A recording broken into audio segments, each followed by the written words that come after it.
Tema de hoje: quando a graça incomoda. E eu começo lendo Atos capítulo 13, do versículo 13 e 14. O texto diz assim: de Pafos, Paulo e seus companheiros navegaram para Perge, na Panfilha. João os deixou ali e voltou para Jerusalém.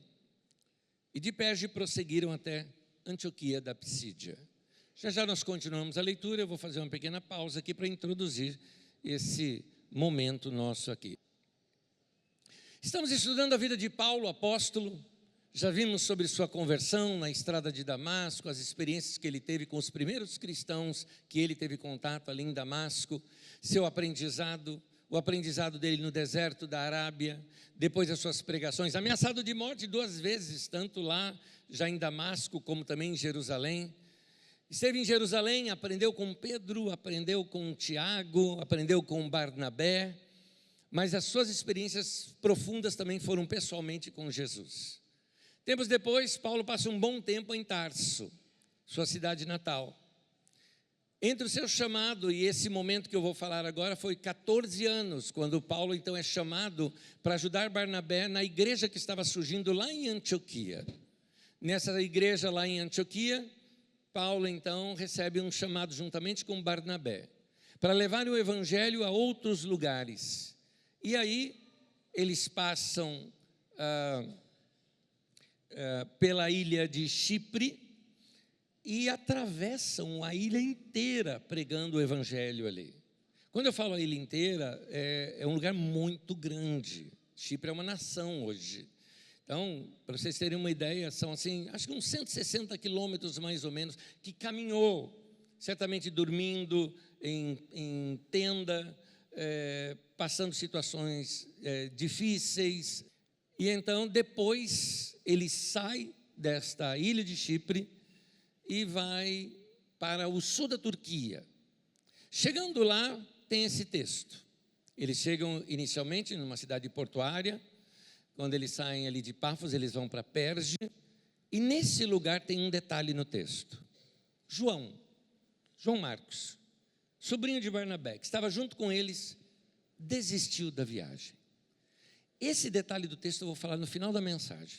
Então eu vou passar batido nesse momento para continuar a nossa história aqui, para a gente não perder o fio da meada aqui na história de Paulo. Daí então eles vão sair deste lugar, Perge, e vão até Antioquia da Psídia. Tem várias cidades chamadas Antioquia, vocês já viram? Antioquia da Síria, Antioquia da Psídia. Tem mais ou menos de 15 a 20 cidades no mundo que tiveram esse nome. Porque Antioquia era um dos generais de Alexandre o Grande, que depois de ter feito o grande império macedônico na terra toda, o império se divide em 4. 2 deles que têm a ver com a região onde a gente trata mais, aquela região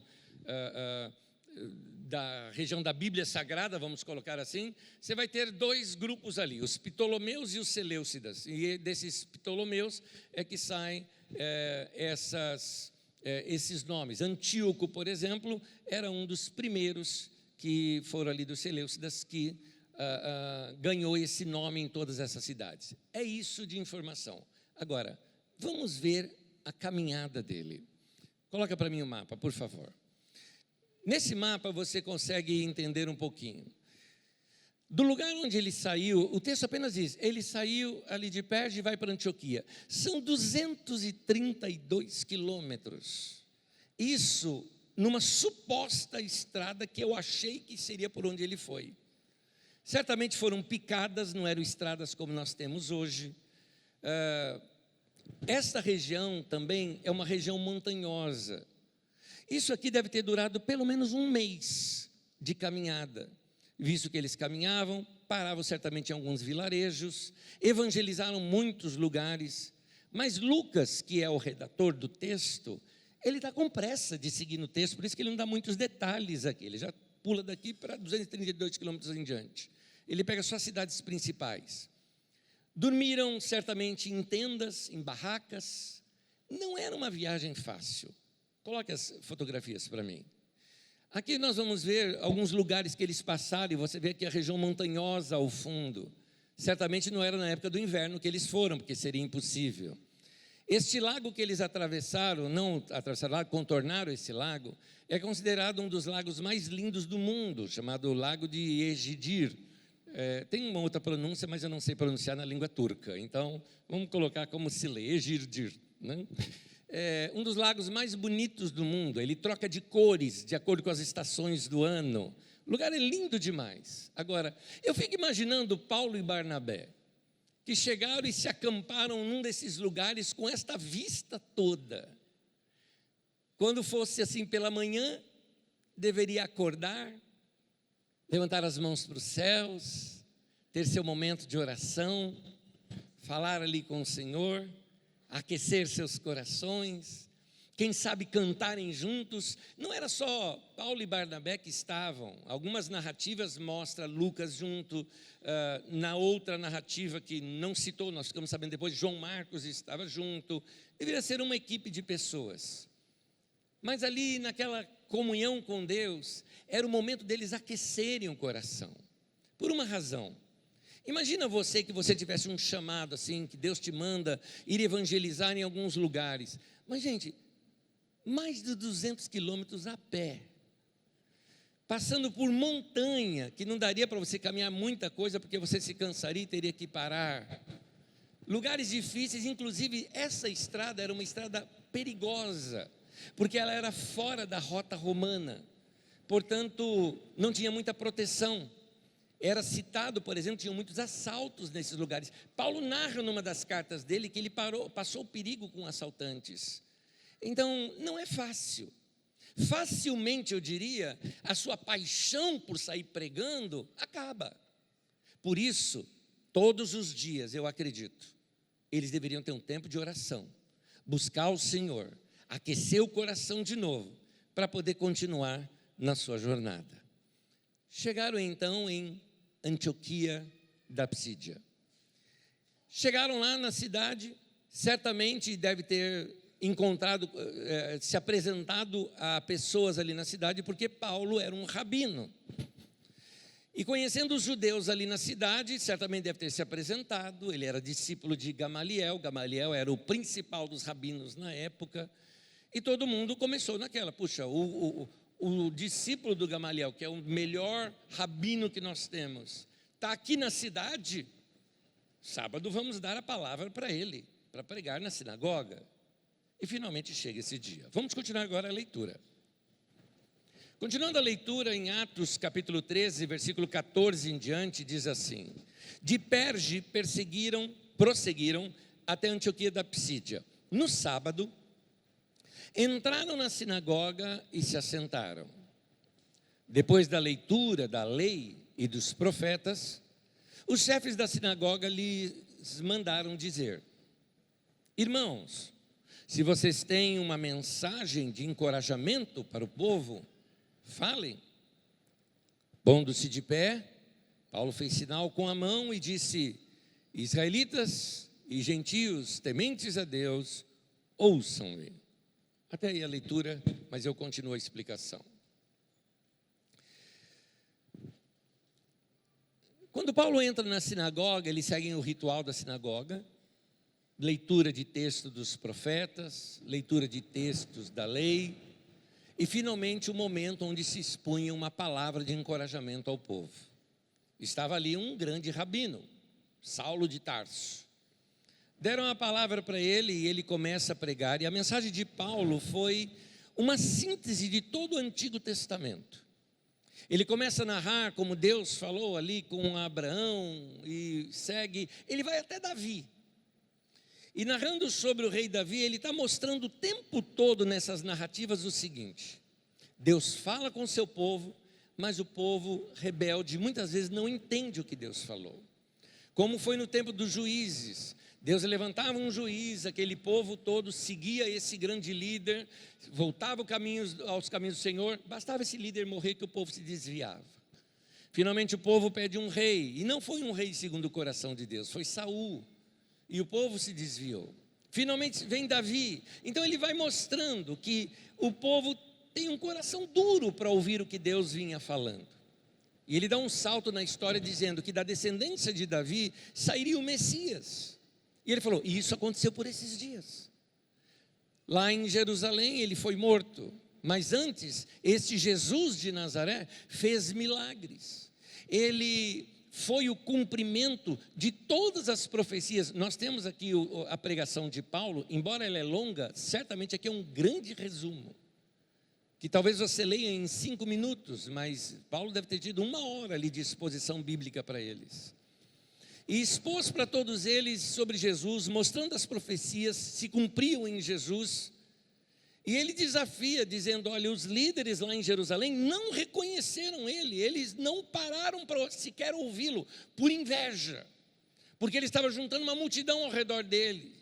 E esse povo, com inveja, mandaram crucificá-lo, mataram ele, mas Deus o ressuscitou. E muita gente viu a ressurreição dele, inclusive Paulo depois tem um encontro com Jesus ressuscitado. E as pessoas ouvindo tudo isso, e ele fala, se lembra de João Batista? João Batista tinha sido considerado um grande profeta entre os judeus, entendiam isso. A liderança judaica que tinha inveja dele, mas o povo todo seguia João Batista.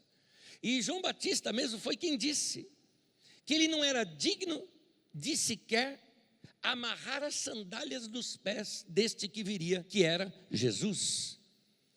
E então, depois de expor tudo isso, ele arremata com a profecia de Abacuque, quando Abacuque fala, olha, vou fazer uma coisa tão grande, que se te contar é capaz de você nem acredita. E ele falou, que vocês não sejam assim, de coração duro, como foram nossos pais no passado. E termina sua pregação dessa maneira, deixando aquele povo alerta. Quem era esse povo? Nós temos ali muitos judeus. Os judeus estavam espalhados pelo mundo inteiro, desde a época em que esse povo foi espalhado, com a invasão lá de Nabucodonosor. E nesses lugares eles criam suas comunidades e vivem entre si. Quem quisesse entrar para o judaísmo, teria que se tornar o que é chamado um prosélito, ou seja, não nasci judeu, mas quero me tornar judeu, então eu tenho que começar a praticar todas as leis do judeu, principalmente o ato da circuncisão. Quem não sabe o que é circuncisão? É um ato em que é cortado uma pequena pele no órgão genital masculino, chamado prepúcio, ali se derrama sangue, para dizer que exatamente no órgão reprodutor de vida, você fez uma aliança com o Deus da vida. Essa que era a ideia, e era a aliança que tornava você parte daquele povo. Só que isso era feito em bebês, com 8 dias, por causa que a cicatrização é muito mais rápida. Então, homens adultos, circuncidar-se, poucos aceitavam. Esses que não aceitavam o ato da circuncisão, mas admiravam o judaísmo, frequentavam as sinagogas e eles eram chamados de tementes a Deus, mas não eram do povo de Deus. Os judeus eram muito arrogantes, só nós somos povo, os outros não são. Acontece que o judaísmo era um pouco admirado nesse período no Império Romano, por uma razão. Tinha muitos deuses no mundo, as religiões eram cheias de deuses. Então, se não está chovendo, você fazia uma oferta para o Deus da chuva, mas choveu demais, aí você tem que fazer uma oferta para o Deus Sol, e aquela coisa toda. Então, quando vieram pregando, só existe um único Deus e Criador de tudo, eles falaram, isso aqui é mais inteligente, gostei. As pessoas tinham uma admiração pelo monoteísmo. E então, nesse momento, Paulo está numa sinagoga cheia de gente assim. E o que ele está pregando? O que ele começa a mostrar e que ele vai concluir no sábado seguinte, inclusive, é o seguinte. Ele começa a mostrar que agora, todo ano, era necessário, lá em Jerusalém, pelo menos uma vez por ano você tinha que ir, tinha que ter o sacrifício lá. Naquele sacrifício era derramado o sangue de um cordeiro inocente para perdão dos teus pecados. Ele falou, isso não é mais necessário. O próprio Filho de Deus, ele o entregou para ser esse sacrifício lá na cruz, e todo que crer nele está salvo, não precisa de prática nenhuma mais, não são a prática dos mandamentos da lei que vão salvar você, que vão justificar você diante de Deus, mas é apenas pela fé em Jesus, isso é chamado de graça. Graça é de graça. É Deus dando porque Ele quis dar. É Deus olhando a humanidade e querendo trazer todos para perto de si. Agora imagina aquelas pessoas que eram tementes a Deus, que gostaram de Deus, que entenderam que tem um único Deus, mas não queria fazer aquela prática religiosa toda dos judeus, e dizendo, você também agora é aceito, e você também é família de Deus. Esse povo ficou assim, essa era a mensagem que eu queria ouvir. Muito bem, Paulo e Barnabé saem de lá, desse momento de pregação, e certamente foi cercado com um monte de gente, e as pessoas querendo conversar com eles. O texto bíblico fala, no sábado seguinte, bem, de um sábado para outro, temos muitos dias. Durante todos esses dias, o que você acha que aconteceu? Com certeza, chamavam-no para, vamos jantar lá em casa, eu vou chamar todos os meus vizinhos para ouvir esse negócio que você está falando aí, a gente quer saber melhor. Daqui a pouco, durante o dia, Paulo andando, para lá. Eu acredito que Paulo deve ter até pregado na praça, porque era muita gente querendo saber dele, você vai ver isso no texto. Continua a leitura no capítulo 13, versículo 42 em diante. Quando Paulo e Barnabé estavam saindo da sinagoga, o povo os convidou a falar mais a respeito dessas coisas no sábado seguinte. Quem que convidou? O povo. Você já vai notando que a liderança já não estava muito assim não. Os líderes judeus começaram a ficar com inveja, com ciúme. Porque eles falam, estou aqui pregando toda vez, mas agora vem esse camarada uma vez só e está todo mundo ao redor dele. Vamos lá, vamos continuar. Versículo 43. Despedida a congregação, muitos dos judeus e estrangeiros piedosos convertidos ao judaísmo, esse chamado povo gentil, né? Ou gentílico, que seríamos nós, por exemplo, seguiram Paulo e Barnabé. Estes conversavam com eles, recomendando-lhes que continuassem na graça de Deus. No sábado seguinte, quase toda a cidade se reuniu para ouvir a palavra do Senhor. Quando os judeus viram a multidão, ficaram cheios de inveja e, blasfemando, contradiziam o que Paulo estava dizendo. Então Barnabé e Paulo lhes responderam corajosamente, era necessário anunciar primeiro a vocês a palavra de Deus. Uma vez que a rejeitam e não se julgam dignos da vida eterna, agora nos voltamos para os gentios. Pois assim o Senhor nos ordenou, eu fiz de você luz para os gentios, para que você leve a salvação até os confins da terra. E chegou aqui em Osasco, olha que coisa linda, olha que coisa linda. Versículo 48. Ouvindo isso, os gentios, para quem não está acostumado com o linguajar, gentio é o povo que não é judeu, nós, por exemplo, né? Os gentios alegraram-se e bendisseram a palavra do Senhor e creram todos os que haviam sido designados para a vida eterna. Aqui não tem nada de predestinação, como alguns calvinistas querem colocar, tá bom? Quem entende teologia, entenda o que eu estou dizendo. Designado para a vida eterna significa orientado para. Ou seja, para quem eles pregaram, que mostraram o caminho da salvação, eles aceitaram. É isso que o texto está dizendo. Não está dizendo que Deus escolheu quem vai ser salvo e quem vai para o inferno, como alguns dizem. Continuando. A palavra do Senhor se espalhava por toda a região, o que já mostra aqui que tem muito tempo, não é? Porque para ter espalhado por toda a região, aqui tem muitos dias que correram com eles pregando, outras pessoas que aprenderam com eles pregando em outros lugares, e a palavra se espalhando. Versículo 50. Mas os judeus incitaram as mulheres religiosas de elevada posição e os principais da cidade, e provocando perseguição contra Paulo e Barnabé, os expulsaram do seu território. Estes, sacudindo o pó dos seus pés, em protesto contra eles, saíram e foram para Icônio. 52. Os discípulos continuavam cheios de alegria e do Espírito Santo. Amém. Judeus e estrangeiros começaram a seguir Paulo e ficavam fascinados com essa pregação da graça de Deus. de que Deus aceita a todos, desde que creiam no seu Filho. É a única coisa que Ele pede. Por isso é uma salvação pela fé.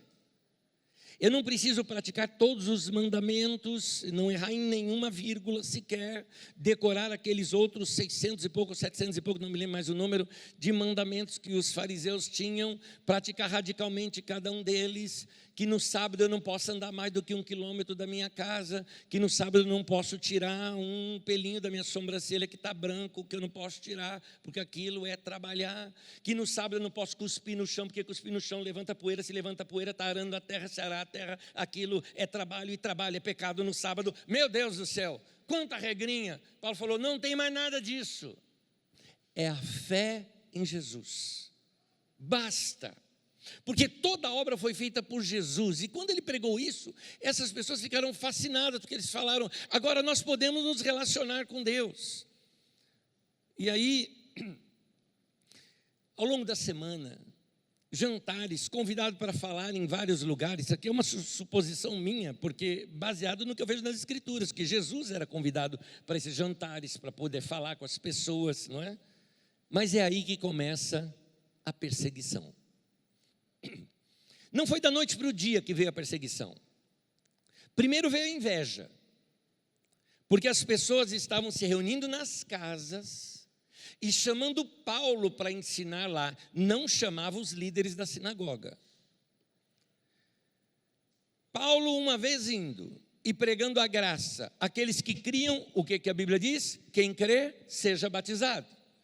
Então ele batizava as pessoas. Se batizou, essa pessoa agora faz parte do corpo de Cristo, da igreja de Jesus. E como é que é fazer parte da igreja? Fazer parte da igreja é perseverar na doutrina dos apóstolos, na comunhão, no partir do pão, nas orações, Atos 2:42 em diante. Não é? Então aquele povo andava agora de modo diferente. Agora um olhava para o outro e falava, você é meu irmão, vamos andar junto, vamos partir o pão junto, tomavam o vinho junto, celebravam a ceia junto, cantavam juntos, e isso nas casas. E aí surge um detalhe, aqui é importante esse detalhe, eu vou até repetir um trecho do texto que nós lemos. Olha o versículo 50. Mas os judeus incitaram mulheres religiosas de elevada posição, mulher rica e religiosa, e os principais da cidade, ou seja, os políticos da cidade, os que mandavam na cidade, e provocando perseguição contra Paulo e Barnabé, os expulsaram do seu território. É aqui que é um ponto. Minha pergunta: por que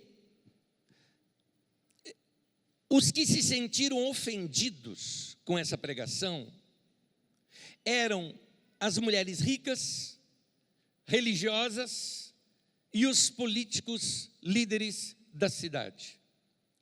O que havia na pregação de Paulo e Barnabé que abalava o poder dessas pessoas? É importante nós sabermos uma coisa. Jesus fala, eu vim para evangelizar os pobres. Sim, mas Deus não é contra os ricos. Deus não é contra os ricos. O evangelho é para os ricos também. O evangelho é para todos, pobres e ricos. O evangelho não diminui o rico, mas o evangelho levanta o pobre. É essa a diferença que faz. O evangelho traz justiça. Ele nivela por cima, não por baixo. Então ele pega e engrandece o pobre. Ele dá nome para o pobre. Se você está numa sociedade que tinha escravidão, numa sociedade que tinha castas sociais, numa sociedade, principalmente a sociedade judaica, que eles entendem que o dinheiro e a riqueza é uma bênção de Deus, então o rico é abençoado. E isso não está diferente de algumas pregações, inclusive neopentecostais dos nossos dias, que a bênção de Deus é você enriquecer. Se enriquecer for bênção de Deus, gente, então a máfia é ungida, não é? Então, o que na verdade a Bíblia ensina é que ela dá dignidade ao pobre e ela nivela todo mundo. Ou seja, ao mesmo tempo que ela nivela levantando o pobre, ela tira o status de alguns. Nos nossos dias, você pode ver que algumas pessoas ricas, elas não querem ver os pobres crescendo. Basta você ir num dos shoppings dos ricos, por exemplo, que existem na nossa própria redondeza aqui da Grande São Paulo, e você talvez vai ser maltratado. Não precisa ir longe, não precisa ir longe. Deixa eu citar nome, não o nome da loja, mas num shopping aqui em Alphaville, eu estava com a minha esposa lá no shopping, isso muitos anos atrás, e ela entrou numa loja de imóvel, na verdade, para ver ali algum detalhe, e a vendedora, assim, sabe, checando ela, falou, qual residencial você mora? Qual residencial você mora? Ela falou, não, eu moro em Osasco. A partir dali, a vendedora não atendeu mais ela, não. Não atendeu mais. É aquele complexo de Caco, né? Em que não gosta de pobre, né? Uma vez que Paulo pregava o valor para aquelas pessoas simples, aquelas que antes tinham um valor apenas social, acabavam perdendo esse valor. Porque os judeus se julgavam mais importantes que as outras pessoas. Você é um gentil. Você não é dos nossos residenciais. E nessa sociedade em específica, os judeus eram as pessoas mais ricas que haviam ali. Eles tratavam as outras pessoas com desdém porque eles tinham o clubinho deles. Eles tinham a elite social deles. Eles tinham lá a hebraica da Antioquia da Psídia, não é? Que só entra da nossa turma. Os demais não podiam entrar naquele clubinho. Agora, Paulo pregando que por causa da graça de Deus, Jesus veio ao mundo, como disse em João 3,16, não é? Que Deus amou o mundo de tal maneira que Ele deu seu Filho unigênito para que todo aquele que nele crer, todo aquele que nele crer, não pereça, mas tenha vida eterna. Todas as pessoas têm essa oportunidade. Ou como Paulo escreve a Timóteo, porque Deus quer que todos se salvem e cheguem ao pleno conhecimento da verdade. Agora, isso gerou perseguição, por quê? Porque aqueles que tinham status social não eram mais admirados. Aqueles que tinham o status de, olha, aquele é o povo de Deus. Não, agora todo mundo é povo de Deus. Agora as reuniões não precisavam ser feitas nas sinagogas, até porque as sinagogas não permitiam mais Paulo pregar. E não sendo nas sinagogas, não estavam mais debaixo do controle dos judeus. As reuniões poderiam ser feitas nas casas, em qualquer casa. A sua própria casa poderia ser um lugar da igreja. Porque Jesus já havia ensinado, aliás, Estevão tinha ensinado que Deus não habita em templos feitos por mãos humanas. Deus não mora nesse lugar que a gente chama de igreja ou tudo mais. Deus não mora nesse lugar. Deus mora em gente, em pessoas. E Jesus mesmo falou, onde tiver 2 ou 3 reunidos no meu nome, eu estou ali no meio deles. Então essas casas estavam cheias de presença de Deus, porque o povo de Deus estava ali. E com isso, o que acontece? As contribuições caíram das sinagogas, porque o povo parou de ir na sinagoga. E caindo as contribuições, aqueles que eram principalmente da parte da liderança saduceu, ou dos saduceus, principalmente, que dominavam as sinagogas, e alguns dos fariseus, acabavam tendo menos recursos. Mexeu no Deus bolso. E aí, as mulheres ricas e poderosas, que eram, me permitam aqui o anacronismo, mas é só para você entender, que eram as socialites, não é? Porque você ia para a reunião, e chegava na reunião, daqui a pouco entrava aquela mulher com aquela roupa assim, que todas as outras ficavam, oh, e elas, né, todas desfilando ali. Agora não tinha mais esse povo para fazer, oh, para elas. Cadê os pobres para adorar a gente que é rico? Não tem mais. Porque os pobres estão se reunindo lá com Paulo. Com o ensino de Paulo, essas pessoas deixaram de ser importantes. Porque a igreja de Jesus, meus irmãos, a igreja de Jesus mostra, na igreja de Jesus, nós somos todos iguais. Na igreja de Jesus, não existe, como Paulo me disse, não tem mais homem, mulher, não existe mais escravo nem livre, não existe mais judeu ou grego, nós somos todos um em Cristo Jesus. Tiago mesmo orienta, olha, se chegar um ricaço lá, não bota o cara assim lá na frente e tira o pobre de lá para o ricaço sentar, porque não é assim, meus irmãos. Ele fala, em outras palavras, aqui todo mundo é igual.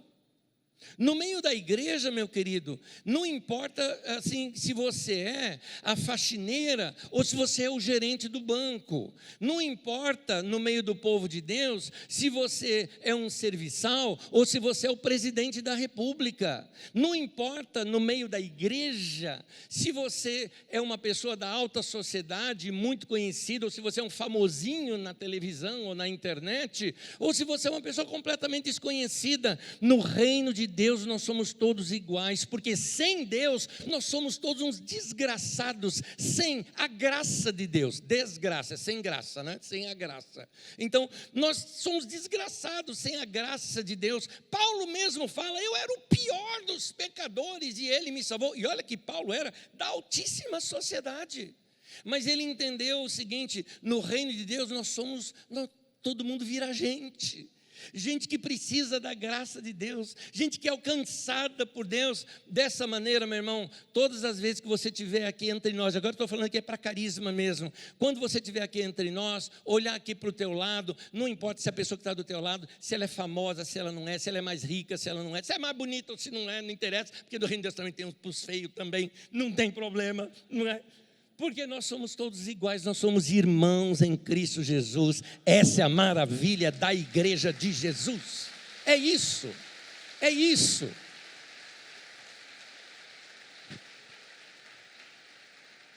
É errado o rico ser rico? Não, nós temos ricos na Bíblia Sagrada, mesmo no Novo Testamento. O próprio Barnabé era um homem muito rico. Mas o que é que Tiago nos aconselha? Que ele seja também rico em boas obras. É isso. Que você enriqueça muito, meu irmão, mas na mesma proporção que você enriqueça, que você também cresça em boas obras e em generosidade. É isso, é isso. Não podemos perder a simplicidade, não podemos perder esse jeito simples do Evangelho. Então, esses novos convertidos se reuniam assim. Não importa o rico e o pobre, chegavam todo mundo junto, comiam juntos, faziam as refeições juntos com alegria e simplicidade de coração. E 13:52 de Atos diz, e os discípulos continuavam cheios de alegria e do Espírito Santo. Amém, amém. Na próxima semana eu continuo sobre as histórias de Paulo. Nesse momento, eu preciso voltar num ponto que eu deixei lá atrás. O primeiro texto que nós lemos, Atos 13, versículo 13. Diz assim, de Pafos, Paulo e seus companheiros navegaram para Perge, na Panfilha. João os deixou ali e voltou para Jerusalém. Quem era esse João? João é João Marcos. João Marcos, sobrinho de Barnabé, um menino rico, de família rica. Você vê isso pelo próprio nome dele, João, um nome hebraico, mas Marcos, nome latim. Mania de rico de colocar nome estrangeiro. Barnabé era um homem rico. Tanto que a Bíblia narra de Barnabé, que sendo um homem muito rico, ele vendeu as propriedades e bens que ele tinha e doou para ajudar os pobres. Mas ele era um homem muito rico.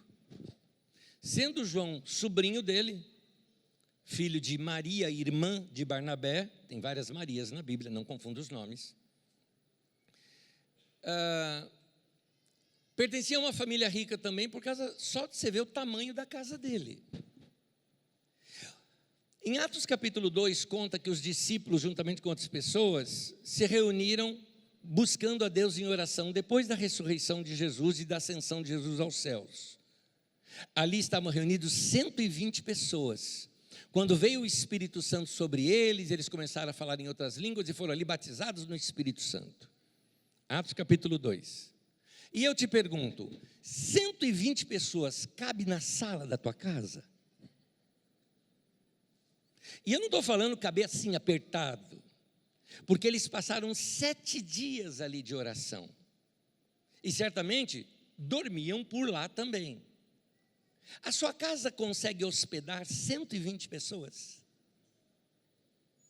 Disse que nessa casa tinha lá o chamado cenáculo. O cenáculo era, esse lugar, é um lugar superior da casa, onde se faziam as festas dessas casas chiques.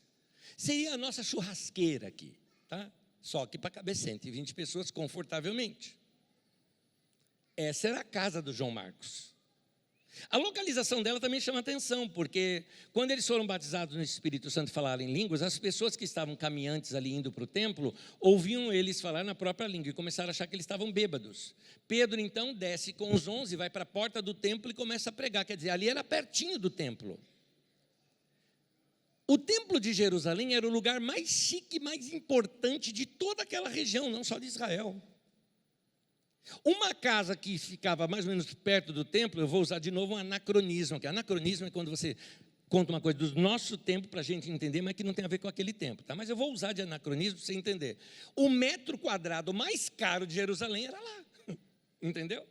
Então era uma pessoa muito rica. João Marcos foi criado nesse lugar. Então agora imagina esse João Marcos quando foi chamado para a viagem lá com Paulo e Barnabé. Primeira coisa, passam por Chipre. E lá em Chipre tem que ficar em barraca, tem que atravessar lugar montanhoso, andaram lá 100 e poucos quilômetros, não é? No caso, vão fazendo paradas. O cara não aguentou. Saudade do videogame lá da casa, querendo a mamãe. Não deu. Não deu. Eu acho também que tem uma outra razão aqui, tá? A outra razão ela é teológica. Porque lá em Chipre, Paulo prega para Sérgio Paulo, que era o governador de Chipre, e ele se converte, e alguém que se converte é batizado, mas o homem não era judeu. Agora imagina João Marcos, criado de frente do templo, estudou nas escolas judaicas. A hora que vê Paulo batizando um cara que não é judeu, ele não aguentou essa teologia, falou, não, para com isso. Tanto que mais adiante ele é inclusive chamado de judaizante. Então teve uma questão teológica aí também. E fora o cansaço da viagem, vou embora. A Bíblia não fala, mas deve ter tido uma discussãozinha ali. Porque mais adiante, Barnabé quer levar de novo João Marcos consigo na segunda viagem que eles fizeram, o Paulo falou, de jeito nenhum, não vai. E tal foi a desavença entre eles, que o João Marcos ainda fez a cabeça do tio dele, para se separar do Paulo. O João Marcos era esse, assim. Agora você nota que o João Marcos desistia fácil das coisas. Tem uma história que conta na Bíblia, que qualquer intérprete, bons intérpretes das Escrituras, narram que esse cara, citado como anônimo, é o próprio João Marcos. Até porque é ele mesmo que narra sobre o passado dele. Veja bem, João Marcos mudou, gente. Lá adiante ele muda. Mas por enquanto eu estou falando esse momento ruim da vida de João Marcos. Isso vai acontecer quando Jesus foi preso para ser crucificado. Vocês devem se lembrar de como era a cena da última ceia, da Páscoa, até o dia da crucificação. Jesus reuniu os discípulos na casa de quem? Provavelmente na casa de Maria de João Marcos, lá. Era uma casa que era central em Jerusalém para a igreja, então começa ali com Jesus. Inclusive Pedro, quando é preso, quando ele escapa da prisão lá, que vem o anjo, que abre a porta lá para ele, que ele foge, ele vai para onde? Para a casa lá de Maria, a mãe de João Marcos, porque lá estava tendo uma reunião de oração. Então lá era um ponto central. Então provavelmente a ceia de Jesus com os discípulos tenha sido ali, provavelmente. Sendo ali a ceia, então Jesus está ali reunido com os discípulos, ele vai partir a ceia, o Judas resolve sair. Você já sabe da história. O Judas vai negociar, denunciar Jesus, num momento para os caras prenderem Jesus. Só que antes de Judas sair, Jesus, sabendo que ia partir a ceia com todos, pega um pedaço de pão, molha no vinho e dá para o Judas. Por que isso? Todos os outros discípulos que participaram depois da ceia, que a ceia vem depois, primeiro comeram do pão, depois beberam do vinho, e esses dois elementos se misturaram dentro deles, mostrando que esta aliança que eles têm com Deus, que a ceia representa aliança, acontecia dentro de si. Mas para Judas, Jesus faz do lado de fora. Falou, teu relacionamento comigo é assim, é do lado de fora, é externo, é só para os outros verem. Em outras palavras, Jesus está dizendo aqui, você é fake. Você parece que é, mas não é. E então, Judas sai. Jesus parte a ceia com os discípulos, cantam um hino e saem lá para o Monte das Oliveiras, ou no Getsemane, onde Jesus vai ali ter um tempo de oração com eles. Nisso, a turba toda que Judas trouxe, com um pedaço de pau, cacetete, sei lá, espada, vem lá, ou seja, a tropa, a força policial lá de Jerusalém, né, veio junto com Judas, bateu lá na porta, já tinham saído. Então eles vão lá para o Getsemane para prender Jesus. Certamente, depois que Jesus saiu, o povo da casa foi dormir.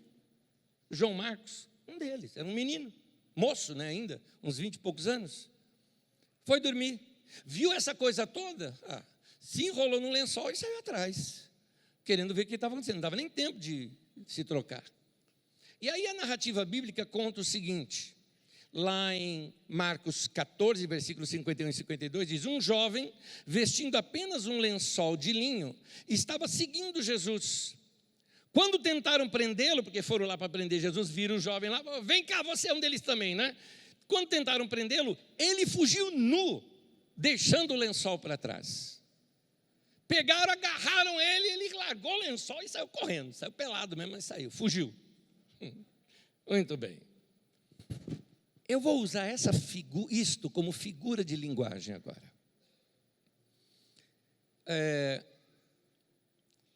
O que facilitou a fuga foi o lençol, que apesar de cobrir, era fácil de largar. É aqui que eu quero trazer sobre nós aqui, na maneira como nós seguimos a Jesus. Tem muita gente que segue a Jesus desse jeito, só enrolado em lençol. Porque na hora que vem a pressão, foge. E deixa o lençol da religião e do cristianismo de lado. Tem muita gente que está seguindo Jesus só para ver no que vai dar. Porque se der errado, ele cai fora. Tem gente que não, que fala, eu estou aqui para o que der e vier. Nós vivemos num país onde nós não somos proibidos de cultuar a Deus, tanto que estamos reunidos abertamente aqui hoje. Mas existem lugares que assim, ou nega Jesus ou morre. E aí seria uma boa pergunta para nós. Negaríamos ou não? Existe gente aqui que está envolta nesses lençóis, me permita aqui usar isso como figura de linguagem, num lençol de religiosidade. Não, eu sirvo a Deus todo domingo, eu estou lá, eu gosto da igreja que eu frequento, mas meu querido, só frequentar aqui, estou falando daqui, com esse povo, aos domingos, não é suficiente para você. Lembra que eu contei que Paulo, Barnabé, certamente acordavam pela manhã, iam ter tempo com o Senhor, tempo de adoração, tempo de oração. É necessário isso. Se você quiser, assista todas as mensagens que lhes preguei aqui nesse ano, em todas elas, sem exceção, eu citei que você precisa ter um tempo diário com a palavra de Deus e com a oração, um tempo de comunhão com Deus. Meu querido, para de ser domingueiro. Viva com Deus no dia a dia. Eu estou dizendo isso porque tem gente que parece que ele é crente só no domingo e depois não é mais crente. Eu vou contar uma historinha aqui para vocês real. Eu trabalhava num lugar e uma das pessoas que trabalhava lá no lugar, imagina assim, um departamento de um banco bem grande, e uma das pessoas que trabalhava lá, gente, ou pessoa chata, gente, era chata, mas muito chata, ignorante, fofoqueira, gente assim, de péssimo caráter, eu não tenho outra palavra para falar, péssimo caráter. Eu trabalhava muito perto da pessoa, eu sabia, mentirosa pessoa. E aí eu fiz o seguinte, eu estava com uma paixão por Deus tão grande, que eu fui no cartão de ponto, copiei o nome de todo mundo que trabalhava ali, e fiz a minha lista de oração. E aí eu peguei e reorganizei a ordem, estava em ordem alfabética, eu reorganizei a ordem, eu pus assim, do pior para o mais legal. Eu falei, vou começar orando pelos piores aqui, os mais difíceis aqui. E foi interessante que um rapaz que trabalhava lá comigo, que era zombeteiro, ele zombava do evangelho demais, ele zombava. Também era outro chato, e zombava demais. Às vezes eu almoçava com ele, quando eu tinha costume, vou almoçar, eu vou orar. Antes ele ficava cutucando na minha cabeça, ora pelo meu cachorrinho também, tá?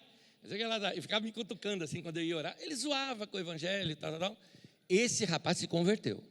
E foi conversão mesmo, radical, mudou de vida. Foi lindo de ver a conversão dele. Bom, tinha mais gente lá na lista, tá? Guarda isso. Tem uma pessoa que eu estou citando aqui que estava lá na lista. Muito bem. Nesse tempo eu era pianista numa igreja. E nessa igreja, todo domingo eu estava lá, todo domingo. Além de todo domingo, eu participava dos evangelismos da igreja, de pregação na praia, tudo que era coisa da igreja eu estava envolvido, muito envolvido com a igreja. Chegava muito tempo antes da reunião, saía bem depois da reunião, então todo domingo eu estava lá. Um domingo, acabei de tocar, estou passando no corredor para ir para o meu lugar, e eu vejo a pessoa sentada. Meu primeiro pensamento foi, Deus respondeu minha oração, ela veio para o culto, aleluia. Fiquei de marcação, falei, acabar o culto, eu vou falar com ela. Aí, eu fui falar com ela, depois do culto. E aí, veio aqui visitar. Ela falou, visitar? Eu sou membro dessa igreja? Eu, há 20 anos. Eu era 3. Eu falei, você nunca me viu aqui? Nunca te vi. Eu falei, todo domingo. Como nunca me viu? Eu nunca te vi. Bom, anos depois eu sei que essa pessoa mudou, se tornou uma pessoa muito assim, piedosa e mudou. Mas tem muito crente assim. Tem gente que talvez um dia você senta do lado da pessoa e vai falar, você? Você é crente? Você fala, minha mãe meu pai sabe o que é? Então eu vim também no culto. É bom, né? Todo mundo tem uma religião, né? Sabe aquela pessoa? Meu querido, não fique envolvido em lençol. Vai ter uma vida séria com Deus. Tem gente também que ele tem aquele lençol que eu chamo de lençol da empolgação. É gente que ele só se empolgou com a igreja. Ele nunca veio numa igreja, estou falando aqui da Carisma mesmo, nunca veio, entrou aqui e falou, nossa, que legal. Aqui tem uma vibe, né? Muito joia, é muito legal. A música gostei, o pessoal recebe bem a gente, cafezinho maravilhoso, tal, né? Ouve a pregação, o pastor é divertido, legal. Vem outro domingo, vem outro domingo, vem outro domingo, vem outro domingo. Vem 2 anos, vem 3 anos. E assim, tudo vibe. Querido, não seja só empolgado com o culto. Não tem nada de errado você gostar da sua igreja. Mas só gostar da sua igreja não é suficiente. Não é só gostar da música, gostar do pastor, gostar do pessoal, ou minha namorada frequenta, então eu estou junto. Não é só isso. Quando vem as pressões, situações difíceis da vida, você precisa ter um alicerce de um relacionamento profundo com Deus na sua vida. Seu relacionamento com Deus é individual. Não pensa que você, só porque você frequenta uma boa igreja que ensina a palavra de Deus, que já está tudo seguro na tua vida. Sim, está tudo legal.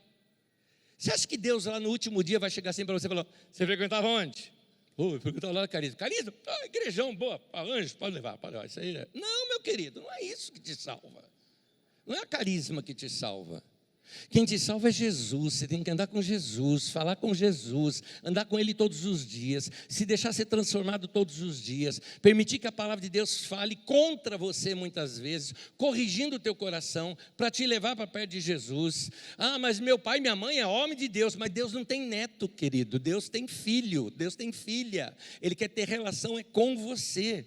Então, para de ser uma pessoa só enrolada em lençol. Hoje, Deus quer te cobrir não com lençol, mas com a graça dEle. Te dá vestes de salvação, compromisso com Deus, fidelidade a Jesus até a morte. É isso que Deus quer fazer com você hoje. É isso que Deus quer fazer com você.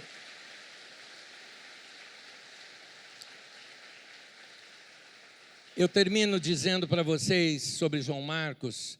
Eu não quis aqui crucificar o João Marcos. Eu estou contando uma época da vida dele. João Marcos mudou. João Marcos amadureceu. Nós temos na Bíblia o Evangelho de Marcos. Ele depois anda com Paulo. O Paulo, que ele não se deu bem, depois eles andam juntos. Ele esteve com Paulo lá na prisão. Certamente tiveram um tempo ali para conversar. Na última carta que Paulo escreve antes de morrer, ele escreve para o Timóteo e fala: traz com você, vem me ver, traz com você o João Marcos, porque ele me é muito útil para o ministério. João Marcos depois anda com Pedro e se torna como um filho na fé, um discípulo para Pedro.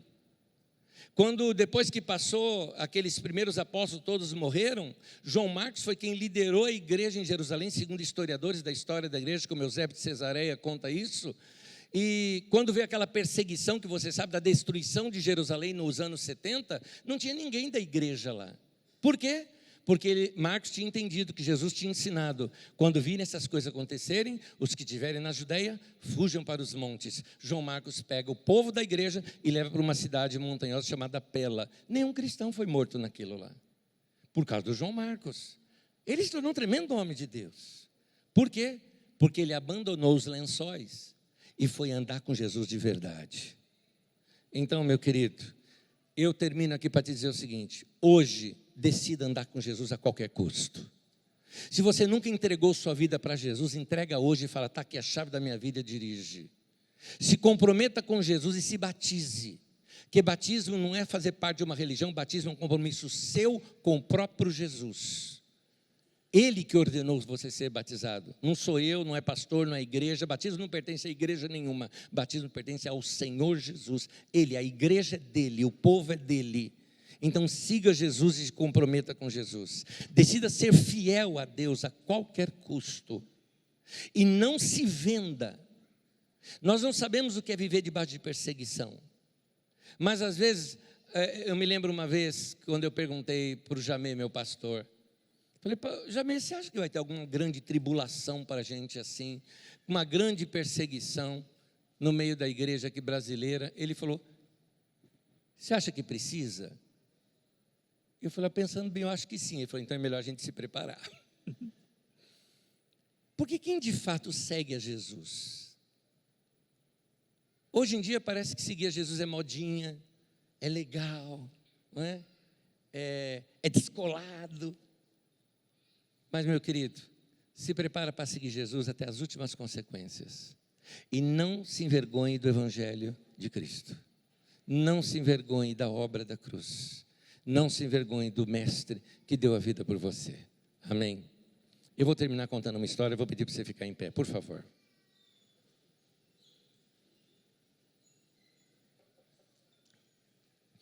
Anos atrás eu conheci um pastor chamado Charles Blair. Esse pastor norte-americano, com uma paixão muito grande por missões, contou que certa vez ele esteve na época da União Soviética, nos tempos que lá havia a proibição do Evangelho. O Evangelho era proibido, você era morto se você fosse declarado como cristão. Ele se encontrou com um dos pastores de uma das igrejas escondidas que haviam por lá. Depois de um tempo maravilhoso de comunhão com aquele homem de Deus, ele indo embora, já era o dia que ele já ia para o aeroporto para se despedir, estava se despedindo desse pastor. Ele estava num lugar escuro, tipo num beco assim, porque tudo é escondido lá. E ele pegou e tirou o casaco dele, envolveu assim no pastor e falou: fica isso como meu presente para você. Aquele pastor russo sentiu aquele conforto do casaco, aquela beleza, do tecido, a textura. Imediatamente ele pegou e tirou e devolveu para o Charles Blair. E falou: eu não posso ficar com isso. Mas por que? Você não gostou? Ele falou: olha, se eu ficar com isso, as pessoas vão notar que se trata, só de ver, de um tecido importado. Vão me questionar onde foi que eu adquiri. Pois com o meu salário, eu não conseguiria comprar um casaco desse com o meu salário. Vão questionar minhas intenções e o evangelho vai ser difamado. E aí ele citou um texto bíblico. E o texto bíblico é aquela carta de João ao Apocalipse das igrejas que fala em 3:11 assim: guarda o que tens, para que ninguém tome a sua coroa. E ele falou: irmão, por tantos anos eu tenho seguido a Jesus e eu nunca trouxe uma mancha para o evangelho. E eu quero terminar minha carreira sem mancha, amando mais a Jesus do que qualquer outro bem nessa terra.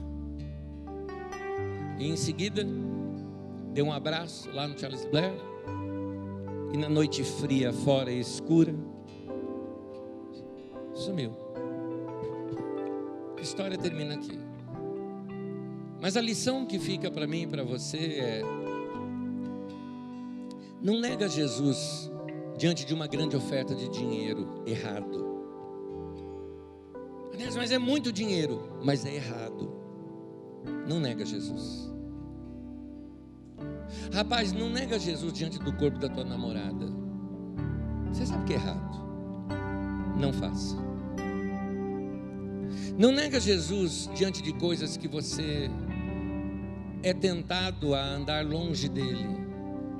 Não nega Jesus diante dos teus amigos, dizendo: assim, não é que eu sou crente, eu vou lá, uma igreja legal, você precisa de... Querido, não negue Jesus. Você costuma abandonar Jesus facilmente, como aquele menino que estava envolto nos lençóis, é só soltar e sair correndo?